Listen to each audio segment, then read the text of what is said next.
নমস্কার, আমি ঝন্টু মণ্ডল, only local চ্যানেলে আপনাদের স্বাগত। আজকে পৌঁছে গেছি বর্ধমান জেলায়। আমি মূলত আপনারা জানেন আমি মূলত বারাসাত থাকি। বারাসাত থেকে বর্ধমান 115-20 কিলোমিটার দূর। আজকে উদ্বাস্তু মানুষের সাহায্যের জন্য বারাসাত থেকে বাইকে করে পৌঁছে গেছি বর্ধমান জেলায়। বর্ধমান জেলার বাস্তব ফিল্ডে কী রিপোর্ট হচ্ছে সিএ সংক্রান্ত বিভিন্ন মানুষের সঙ্গে যারা অ্যাপ্লিক্যান্ট আবেদনকারী তাদের সঙ্গে কথা বলে যে নির্যাসটুকু বেরিয়েছে সেটুকু।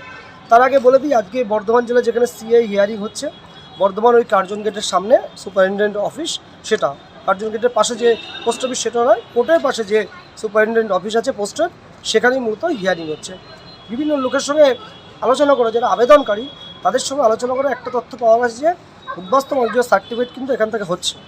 ইতিমধ্যে আপনারা জানেন বর্ধমান জেলায় প্রথম সার্টিফিকেট পায় হলো গুসকরা, আউসগ্রামের গুসকরায় শ্রমিক ব্যক্তি প্রথম সার্টিফিকেট পেয়েছেন। সেই সার্টিফিকেটে আমি কিছুটা সাহায্য করেছিলাম বারাসাত থেকে। যাক, এখানের যে মূল রিপোর্ট পাওয়া যাচ্ছে সেখানে হলো কটা বেস্ট পয়েন্ট। যেমন শিডিউল 1A-B যেমন নেওয়া হয় তেমন এখানে যারা অ্যাপ্লিক্যান্ট যারা আবেদনকারী তাদের কাছে শুনলাম তারা বিভিন্ন ব্যক্তি বিভিন্ন জায়গা থেকে ধর্মীয় সার্টিফিকেট নিয়ে এসছেন, সেগুলো কিন্তু গ্রান্ট হয়েছে। বিভিন্ন জায়গা থেকে এফিডেভিট করে নিয়ে এসছেন, সেখানে গ্রান্ট হয়েছে। কয়েকজনের কাছে শুনতে পারলাম বা জানতে পারলাম যদি কোনো জায়গায় টুকিটাকি নাম ভুল থাকে, পদবি ভুল থাকে, সেটা নোটারি এফিডেভিটের মাধ্যমে এনারা অ্যাকসেপ্ট করছে বলে একটা বুঝতে পারলাম বিভিন্ন মানুষের সঙ্গে কথা বলে। কিংবা ওই দেশে ধরুন পাসপোর্টের সঙ্গে এদেশের পাসপোর্ট সামান্য এদিক ওদিক আছে, সেক্ষেত্রেও নোটারির মাধ্যমে গ্রহণ করা হচ্ছে। কিংবা যদি ডেট অফ বার্থ সামান্য হেরফের হলে কিন্তু সেটাও কিন্তু গ্রান্ট করা হচ্ছে এখানকার। কয়েকজনের সঙ্গে কথা বললাম ঘর ভাড়া এগ্রিমেন্ট নিচ্ছে কিনা, উনি ব্যক্তি বললেন না দাদা এখানে ঘর ভাড়া এগ্রিমেন্ট গ্রহণ করা হচ্ছে না বা নিচ্ছে না। অর্থাৎ এই যে রিপোর্ট ঘর ভাড়া সংক্রান্ত যে রিপোর্ট সেটা কিন্তু সমস্ত পশ্চিমবঙ্গে প্রায় একই। ঘর ভাড়া জিনিসটা এখানে কিন্তু ঘর ভাড়া এগ্রিমেন্ট এখানে গ্রহণ করা হচ্ছে না। এখানে মূলত যেটা দেখা হচ্ছে দুদেশের ডকুমেন্টস যা নিয়ম আছে দুদেশের ডকুমেন্টস স্ক্রিনিং করা হচ্ছে। বোর্ডের সার্টিফিকেটগুলো যেমন গ্রান্ট করছে, কিন্তু অন্য সার্টিফিকেট একজন ব্যক্তি এবং স্কুলের সার্টিফিকেট বাংলাদেশের অন্য নিয়ে এসেছিলেন, অর্থাৎ বোর্ডের নয়, সেটাও গ্রান্ট হয়েছে। এবং একজন পঞ্চায়েতে নিয়ে এসছেন, উনি ভেতরে গেছেন, কী হয়েছে জানি না, পঞ্চায়েতও সম্ভবত অ্যাকসেপ্ট হচ্ছে, এটা খবর পেয়েছিলাম আগে। তা মূলত এখানে যে উদ্বাস্তু মানুষের যে কাজ হচ্ছে বর্ধমান জেলায় খুব ভালো কাজ হচ্ছে, ভালো মানের কাজ হচ্ছে।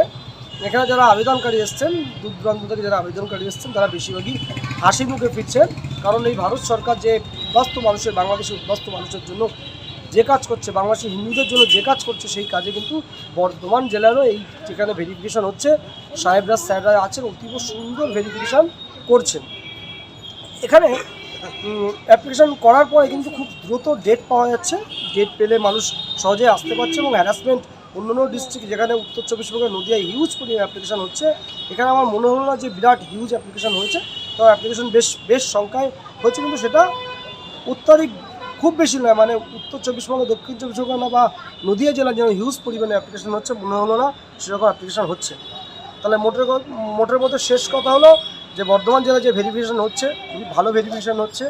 এখানে অন্য জেলার এফিডেভিট গ্রহণ করা হচ্ছে, অন্য জেলা থেকে ধর্মীয় সার্টিফিকেট এনে গ্রহণ করা হচ্ছে। বিভিন্ন মানুষের কাছে তথ্য, এটা মূলত যারা আবেদনকারী তাদের কাছ থেকে তথ্যগুলো সংগ্রহ করা।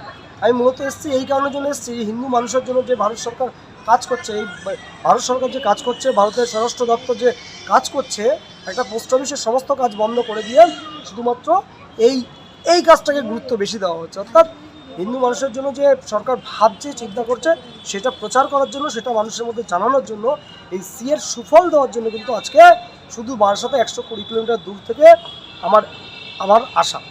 অনলি লোকাল চ্যানেল আপনারা জানেন, অনলি লোকাল চ্যানেল কখনো মিথ্যা কথা বলে না। অনলি লোকাল দর্শকের সমস্ত যারা অডিয়েন্স রয়েছে তারাই সমস্ত তথ্য তুলে দেয়। সেই তথ্যের মাধ্যমে তাদের উৎসাহিত করার জন্য আরও পরিবার যাতে অ্যাপ্লিকেশান করার চেষ্টা করবে কি করবে না সেটা ব্যক্তিগত, বারবার করার চেষ্টা করে বা ভাবে কি যে সুযোগ সুবিধা আসতে পারে। সরকার এই সুবিধা বিগত বছর করে ভারতবর্ষ এতদিন স্বাধীন হয়েছে কোনো সরকার দেয়নি।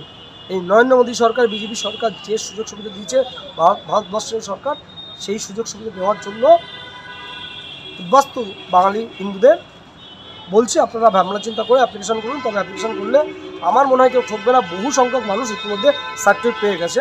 আজকে ফিল্ড রিপোর্ট বর্ধমান জেলার আউসগ্রামের গুসকরায় সার্টিফিকেট পেয়েছেন। উনি সেই সময় সাহস দেখিয়েছিলেন, আমি সাহায্য করেছিলাম। তাতে আজকে উতরে গিয়ে উনি কিন্তু অনেক উপকৃত। এটুকু বলে বর্ধমান জেলার বাস্তব রিপোর্ট আপনাদেরকে তুলে ধরে আমার এই ছোট্ট ভিডিও শেষ করলাম। প্রত্যেকে ভালো থাকবে।